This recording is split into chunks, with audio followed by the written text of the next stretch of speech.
सास बहू की लड़ाई की चर्चाएं बहुत होती हैं, लड़ती मिलेंगी आपको। लेकिन अगर सास बहू एक साथ मिलकर कोई बिजनेस करें, कोई व्यापार करें, अपने आप को, अपने परिवार को आगे बढ़ाने के लिए एक साथ मिलकर काम करें, तो जाहिर तौर पर उसकी चर्चा होनी चाहिए, उसकी तारीफ होनी चाहिए। सर, इस काम को देखने के लिए ये है कि नरेंद्र मोदी जी और जोगी जी बहुत जोर देते हैं महिला सशक्तिकरण के लिए। ये बोलते थे कि इन्हें देखो, ये पागल हो गए हैं, पढ़े लिखे गोबर में घुस गए हैं।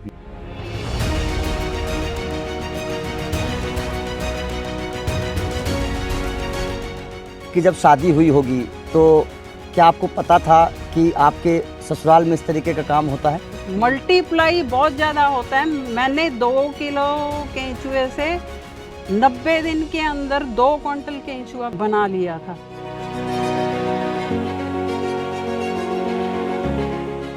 ये बड़ा दिलचस्प है, मतलब केवल महिला घर का ही काम देखने के लिए नहीं है। अगर आप कहानी सुनेंगे तो आपको बड़ा दिलचस्प लगेगा। मुझे अच्छा लगा देखकर कि मेरे फादर इन लॉ और मदर इन लॉ इतने अच्छे से काम कर रहे हैं, तो उन्हें देखकर प्रेरणा मिलती थी कि इस तरह से ये पढ़े लिखे होने के बावजूद भी गोबर में काम करते हैं। और मैंने अपनी मम्मी को देखा, उनसे सीखा और उसी रास्ते पर मैं आज हूँ।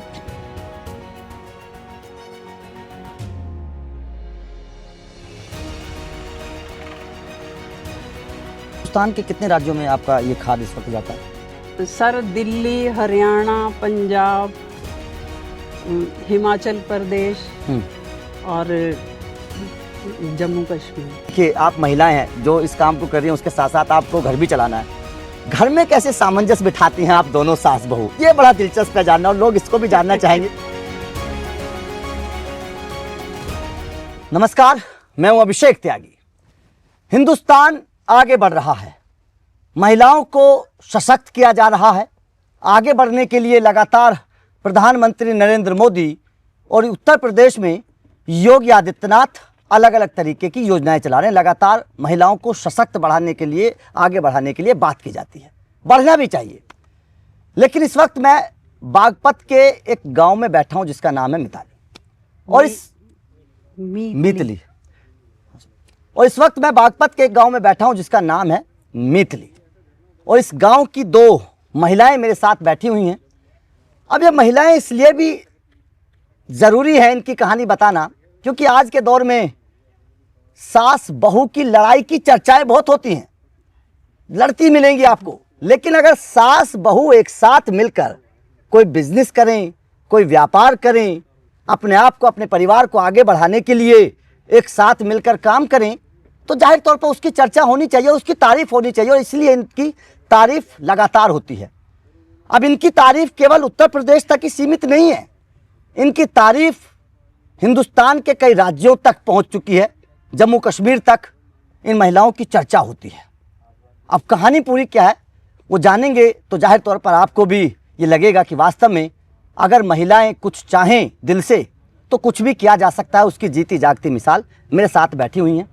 मैम, सबसे पहले आप अपना नाम बताइए। मेरा नाम दर्शना शर्मा। दर्शना मैम, जिस तरीके से आपने काम किया है, सबसे पहले मैं इनका काम बता देता हूँ। दरअसल ये जो गोबर होता है, उस गोबर का जैविक खाद, उसको पूरी तरीके से ये रिसाइकल करते हैं, उसके बाद में जैविक खाद ये बनाते हैं। और उसके बाद में उत्तर प्रदेश से, बागपत से निकलकर ये जैविक खाद देश के अलग अलग राज्यों में जाता है। मैम, सबसे पहले आप थोड़ा समझाइएगा कि किस तरीके से किसानों के घर से ये गोबर आता है आपके पास, उसके बाद में कैसे आप पूरा इसको रिसाइकल करके इसका जैविक खाद बनाते हैं? इसका ये है कि गोबर लेने के बाद हम लोग इसको 10 से 15 दिन तक डाल के रखते हैं और इसकी कटाई करके इसको हर 5 दिन बाद पलटा लगाते हैं गोबर को और इसमें नमी बना के रखते हैं। और 15 दिन बाद फिर हम लोग इसका बेड लगाते हैं। बेड ये जो लगते हैं इसको बेड बोलते हैं, जो जिसमें केंचुआ पालते हैं हम लोग। और फिर इसके ऊपर केंचुए का बीज छोड़ा जाता है। उसके बाद इसमें नमी बना के इसको ढक के रख देते हैं और धीरे धीरे केंचुआ उसे खाता रहता है और हम ऊपर से खाद उतारते रहते हैं और वो नीचे जाता रहता है। उसके बाद में फिर पूरा मशीन के साथ फिर प्रोसेस होता है। हाँ, उसकी खाद को फिर बाद में मशीन में छान के इसका खाद तैयार किया जाता है। मैम देखिए, चलिए खाद बनाने का काम तो ठीक है आपका जो चल रहा है, लेकिन आपकी जो सबसे बड़ी तारीफ हमने सुनने को मिली पूरे बागपत ज़िले में, वो ये है कि आप जिस तरीके से महिला सशक्तिकरण के बात को सच साबित कर रही हैं। आप प्रधानमंत्री मोदी लगातार महिलाओं को आगे बढ़ाने की बात करते हैं, योगी आदित्यनाथ उत्तर प्रदेश में महिलाओं को आगे बढ़ाने की बात करते हैं, वो बात उनकी आपने सच साबित की है। कैसे आप अपने इस काम को देख रही हैं? सर, इस काम को देखने के लिए ये है कि नरेंद्र मोदी जी और योगी जी बहुत जोर देते हैं महिला सशक्तिकरण के लिए, लेकिन मुझे भी एक मेरी इच्छा थी कि कम से कम कोई ऐसा काम किया जाए अब जिससे कि किसानों को खुद को लाभ हो। तो ये काम सन 2002 में मैंने शुरू किया था और उसके बाद से ये मेरा अब तक चल रहा है। जिस वक्त आपने काम शुरू किया था, परिवार से कोई रुकावट हुई हो कि भी आप महिला हैं, ऐसा काम मत करिए, घर से बाहर मत निकलिए? नहीं सर, ऐसा कुछ नहीं था। मेरे हस्बैंड एयरफोर्स से रिटायर थे, मैं खुद भी ग्रेजुएट हूँ। तो यही देखा कि आने वाला टाइम जैसे कंप्यूटर साइंस है, बायोटेक्नोलॉजी, उसी तरह से कि आने वाला टाइम एक ऐसा होगा जब लोग रासायनिक खादें यूज नहीं करेंगे क्योंकि हानिकारक हैं शरीर के लिए। तो इस वजह से हम लोगों ने ये जैविक शुरू किया। घर वालों ने किसी ने कोई परेशानी नहीं थी लेकिन पास पड़ोस वाले लोग ये बोलते थे कि इन्हें देखो ये पागल हो गए हैं, पढ़े लिखे गोबर में घुस गए हैं। तो लोगों ने बहुत क्रिटिसाइज किया, लेकिन हम लोग अपना काम कर रहे हैं। अब वही लोग हैं जो हमें सराहते हैं। मैम, मैं आपके बहू जी के पास भी जाना चाहूँगा। आपका नाम क्या है? आप की जब शादी हुई होगी तो क्या आपको पता था कि आपके ससुराल में इस तरीके का काम होता है? हाँ जी, बिल्कुल पता था। और जब आप इस काम में आई तो आपने क्या अपने तरफ से कदम बढ़ाया या फिर आपको बोला गया? नहीं, मुझे अच्छा लगा देखकर कि मेरे फादर इन लॉ और मदर इन लॉ इतने अच्छे से काम कर रहे हैं, तो उन्हें देखकर प्रेरणा मिलती थी कि इस तरह से ये पढ़े लिखे होने के बावजूद भी गोबर में काम करते हैं। और मैंने अपनी मम्मी को देखा, उनसे सीखा और उसी रास्ते पर मैं आज हूँ, वही काम कर रही हूँ। आपसे आप आजकल की जो नई जनरेशन है, क्या उसको बोलना चाहेंगे? क्योंकि आपने खुद इस तरीके का काम चुना है और जाहिर तौर पर आप अपने पैरों पर खड़ी हैं, आप इनका साथ हाथ बटा रही हैं। किस तरीके का आप संदेश देना चाहेंगे आजकल की लड़कियों को? बस यही कहना चाहूँगी कि कोई काम छोटा या बड़ा नहीं होता। जिस काम को भी करो पूरी शिद्दत से करना चाहिए और रिजल्ट बाद में अच्छा ही मिलता है। आपका इसमें क्या काम होता है? आप यहाँ पर किस तरीके से योगदान देती हैं? मैं अपनी लेबर को गाइड करती हूँ। प्रोडक्शन का काम मैं ही यहाँ पर देखती हूँ और मार्केटिंग मेरे हस्बैंड देखते हैं। ये बड़ा दिलचस्प है। मतलब केवल महिला घर का ही काम देखने के लिए नहीं है। अगर आप कहानी सुनेंगे तो आपको बड़ा दिलचस्प लगेगा कि प्रोडक्शन का काम यहाँ पर जो पूरा है, और ये छोटा मोटा काम नहीं है। ये हिंदुस्तान के कई राज्यों में या इनका ये खाद जो है वो जाता है। मैम देखिए, बड़ी चुनौतियाँ आती हैं जब कोई काम शुरू किया जाता है छोटे लेवल पे। आपको किसी तरीके की कोई मदद कभी मिली गवर्नमेंट की तरफ से, सरकार की तरफ से? नहीं सर, ये असल में जिस टाइम पे हमने ये काम शुरू किया था उस टाइम पे यहाँ पे वर्ल्ड बैंक का एक प्रोग्राम चल रहा था, यूपी डास। तो उस टाइम यूपी डास वालों ने हमें सिर्फ 2 किलो केंचुआ दिया था और उसी से हमने ये शुरू किया है। मतलब 2 किलो केचुए से आज आपका खाद हिंदुस्तान के कई राज्यों में पहुंच चुका है। हाँ जी। बड़ी कैसे शुरुआत से थोड़ा सा अपनी कहानी बताएंगे कि कैसे आपने शुरू करके आज इस लेवल पे आप पहुंची हैं? सर, पहले हम लोगों को डास वाले वो लोग भी नए थे। उससे पहले यहाँ पे एक मुरार का फाउंडेशन जयपुर की आई थी, डीएम ऑफिस में उन्होंने ट्रेनिंग दी थी। उनका काठा में एक गांव है, पाली के पास काठा, तो वहाँ पे वो लोग काम भी करते थे। लेकिन उस टाइम जो केंचुए का रेट था वो 400 450, यूपी एग्रो भी इसी रेट में देती थी। लेकिन हमने केचुए का रेट 400 रुपये किलो। हाँ जी।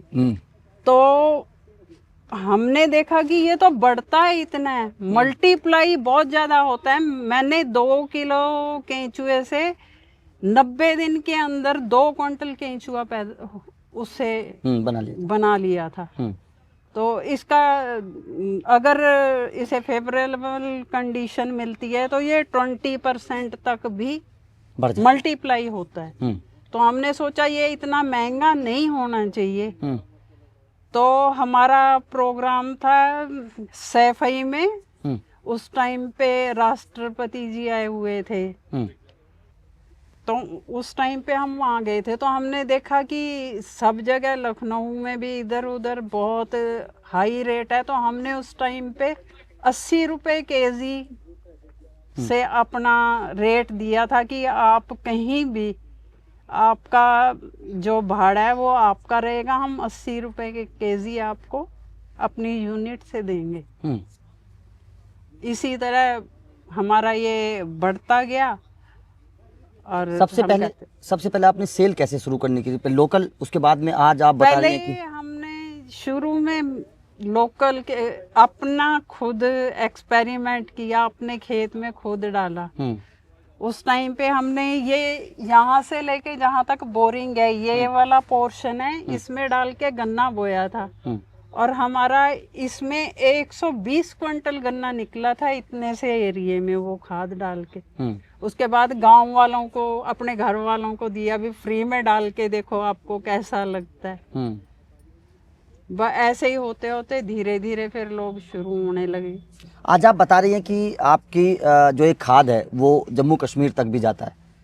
कैसे मार्केट बनी जम्मू कश्मीर तक, कैसे आपका कॉन्टेक्ट बना? हम लोग एक बार देखने के लिए पूसा गए थे। तो पूसा के साइंटिस्ट एक शर्मा जी थे, तो उन्होंने बोला कि हमारे पास बहुत डिमांड आती है कि वर्मी कंपोस्ट के लिए और वर्म खरीदने के लिए, लेकिन हमारे पास तो वर्म है ही, मतलब बहुत थोड़ा सा है। तो उन्होंने दिखाया एक बहुत छोटा सा, उन्होंने बेड इतना सा लगाया हुआ था, मुश्किल से मेरे को लगता है 9 या 10 केजी वर्म भी नहीं होगा उसमें। तो हमने बोला ठीक है सर, कोई बात नहीं, अगर कोई आता है आपके पास तो आप हमारे कार्ड रख लीजिए, आप उन लोगों को दीजिए। तो इस तरह से कश्मीर वाले जो खाद लेते थे तो उन्होंने हमारा कार्ड दिया। तो सबसे पहले हमारे जो कस्टमर थे वो थे पुलवामा से, मिस्टर नूरुल्ला। तो वो हमारे यहाँ आए, उन्होंने देखा, तो वो तब से लेके अब तक 20-22 साल हो गए हैं, वो हमारे परमानेंट कस्टमर हैं। कितने कस्टमर हैं जम्मू कश्मीर में? अगर अब तो बहुत लोग जुड़ते जा रहे हैं, जिसको भी जरूरत होती है तो वो बोलते हैं कि आप भिजवाओ, हमें गाड़ी, ऑनलाइन पेमेंट करते हैं, बात होती है और हम लोग इधर से गाड़ी भेजते हैं। हिंदुस्तान के कितने राज्यों में आपका ये खाद इस वक्त जाता है? सर दिल्ली, हरियाणा, पंजाब, हिमाचल प्रदेश और जम्मू कश्मीर।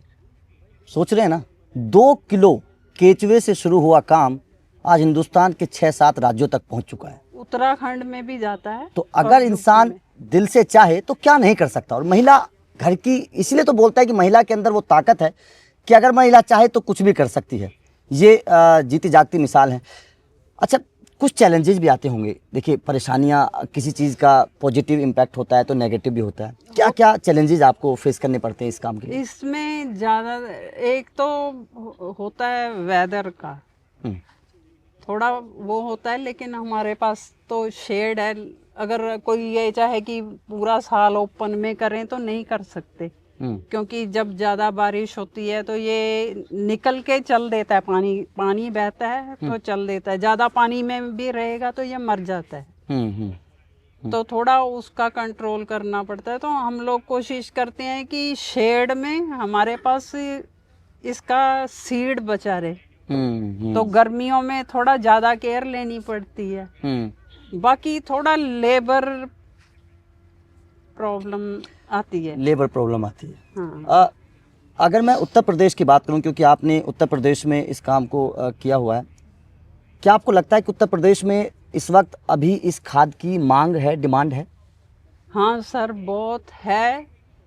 अगर लोग चाहें तो यहाँ पे इतनी डिमांड है कि जितनी हम बनाते हैं हम एक जिला भी कवर नहीं कर सकते इससे। हमारे जैसे बहुत से लोग चाहिए जो इस काम को करेंगे, तब हम लोग पूरी यूपी को कवर कर सकते हैं। अच्छा, बेनिफिट थोड़ा समझाएंगी लोगों को, जो लोग आपको सुन रहे हैं, देख रहे हैं, कि आखिर इस खाद की तरफ लोग क्यों जाएं, किसान क्या बेनिफिट है बाकी खाद में और इस खाद में? एक तो इस खाद का ये है कि अगर किसी के पास अपने घर के पशु हैं तो वो खुद भी बना सकता है इसे। दूसरा ये है कि ये इसका कोई भी साइड इफेक्ट नहीं है जैसे रासायनिक खादों का। कुछ दिन बाद अगर आप परमानेंट इसे यूज़ करेंगे, कुछ दिन बाद ये जो हमारी ज़मीन की उर्वरकता है फिर से ये अच्छी होती चली जाएगी। और शुरू में अगर जैसे लोग बोलते हैं कि डाला आपने 50 किलो, इसको आप वैसे ही नहीं डाल सकते जैसे आप रासायनिक खाद डालते हैं कि 50 किलो यूरिया डाल दिया हो गया।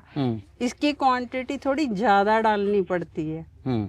अगर आप लगातार इसे 2-3 साल यूज़ करेंगे तो ये आपका, जैसे हम ये बोलते हैं कि आप फर्स्ट टाइम यूज़ कर रहे हैं तो आपको 1 बीघे में 5 क्विंटल डालना पड़ेगा।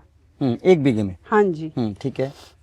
नेक्स्ट टाइम आप उसको उसका हाफ कर दीजिए, या 3 डाल लीजिए या 2.5 डाल लीजिए, वो आपकी मर्जी है। उसके बाद फिर आप इसको फिर हाफ कर दीजिए और वो आपका 1 या 1.25 क्विंटल पे आपका मेंटेन हो जाएगा। फिर हर साल वो उस तरीके से चलता है? उतना ही डालना है। फिर आपको 1.25 क्विंटल में भी उतना ही डालेंगे तो आपका वही प्रोडक्ट, आपकी उपज उतनी होगी। हम ये बोलते हैं कि अगर आप इसे डाल रहे हैं तो ये पक्का है कि आपकी जो फसल है उसमें पहले साल तो नहीं, लेकिन आप 1 साल बाद इसे करेंगे तो आपकी 10 से 20% फसल ज़्यादा होगी। क्या रेट है आपका, क्या दाम है इसका 1 कट्टे का? अभी हम लोग ये बेचते हैं 6 रुपये केजी। 50 किलो का है? हाँ जी। तो 6 रुपये केजी के हिसाब से 300 रुपये। 300। अच्छा, अगर यहाँ, क्योंकि बड़ा अनोखा काम है आपका, लोग, बहुत सारे लोग नहीं जानते होंगे, अगर लोग इसको जानने के लिए, ट्रेनिंग लेने के लिए यहाँ पर आना चाहें तो क्या, किस तरीके से आ सकते हैं लोग, कैसे जुड़ सकते हैं आपसे? आप लोग कृषि विभाग की मदद से भी आ सकते हैं। कृषि विभाग वाले हमारे यहाँ ट्रेनिंग दिलवाते हैं, वो किसानों का चयन खुद करते हैं और बाकी हर महीने के आखिरी रविवार को हम लोग ट्रेनिंग देते हैं, कोई भी आके ले सकता है। ट्रेनिंग चलिए किसानों की तो ठीक है, लेकिन आपने अपनी बहू को जो ट्रेनिंग दी है वो बड़ी सराहनीय है और वो होनी, उसकी तारीफ होनी चाहिए। अच्छा, मैं थोड़ा सा जानना चाहता हूँ, क्योंकि देखिए आप महिलाएं हैं जो इस काम को कर रही हैं, उसके साथ साथ आपको घर भी चलाना है। घर में कैसे सामंजस्य बिठाती हैं आप दोनों सास बहू, ये बड़ा दिलचस्प है जानना, और लोग इसको भी जानना चाहेंगे क्योंकि यहाँ पर तो आपके काम बटे हुए हैं, ये तो अलग बात है। यहाँ पर वो चलिए ट्रेनिंग दे रही हैं, लोगों को देख रही हैं, घर में किस तरीके से काम आप लोगों के बटे हुए हैं? ऐसा कोई ये देखिए, ये समझदार बहू की पहचान है। घर में ऐसा कुछ नहीं है कि ये इसे करना, ये जो मैं कर सकती हूँ मैं करती हूँ, बाकी जो बचता है ये कर लेती है। आज आप जो समाज आगे चल रहा है, महिलाएं जो मॉडर्न रुख अपनाती जा रही हैं, आप उन महिलाओं को, आज के दौर की जो महिलाएं हैं, उनको कैसे, आप क्या संदेश देना चाहती हैं? पहले मैं आपसे जानना चाहता हूँ, फिर आपसे बोलूँ। ये ही है, सब आप ठीक है, लोग पढ़े लिखे हैं, इस काम से थोड़ा घबराते हैं कि बदबू आ रही है, ये हो रहा है, तो ऐसा कुछ नहीं है। अगर आपके मन में कुछ भी करने की या आगे बढ़ने की इच्छा है तो सबको करना चाहिए, जो भी कर सकते हैं। ये कोई जरूरी नहीं है कि सबको यही करना है, आजकल बहुत काम है। आपसे मैं जानना चाहता हूँ कि आप तो इस तरीके का काम करती हैं, अगर जो गांव देहात की महिलाएं हैं, जो ज़्यादा पढ़ी लिखी नहीं हैं, बाहर निकल नहीं सकती हैं, वो गांव में रहकर और कौन कौन से काम कर सकती हैं? आपने इस तरीके का और भी बहुत सारे कृषि से जुड़े, खेती से जुड़े काम हैं, क्या महिलाएं काम कर सकती हैं? सिलाई कर सकती हैं और हमारे साथ भी जुड़ सकती हैं। सब्जियां बो सकती हैं, सब्जियों का काम भी बहुत अच्छा होता है, उसमें भी ये खाद डालती हैं। तो इस तरह के छोटे काम गांव में होते हैं, उन्हें कर सकती हैं। आपके काम के साथ महिलाएं कितनी जुड़ी हुई है यहाँ पे? सर पहले तो बहुत थी, लेकिन अब कुछ लोग चले गए हैं, कुछ अब एज होगी, अगर उतनी मेहनत करना चाहूँ मैं भी आज नहीं कर सकती जितनी आज से 20 साल पहले करती थी। लेकिन बहुत लोग जुड़े हुए हैं अभी भी। अच्छा, आप क्योंकि ये कृषि से जुड़ा, खेती से जुड़ा हुआ काम है, योगी सरकार के कृषि से जुड़े, खेती से जुड़े अभी कुछ बहुत बड़े फैसले भी आए हैं, जैसे कि गन्ने पर दाम बढ़ाए हैं, एमएसपी पे आप धान और गेहूं खरीदे जा रहे हैं, बिजली के बिल माफ़ कर दिए हैं सरकार ने। किस तरीके से देखते हैं योगी सरकार के कामों को? ये बहुत अच्छा है कि गन्ने का दाम बढ़ रहा है, किसानों की बिजली के बिल माफ़ हो गए हैं। और पहले क्या था, गांव में भी लाइट का कोई टाइम नहीं था।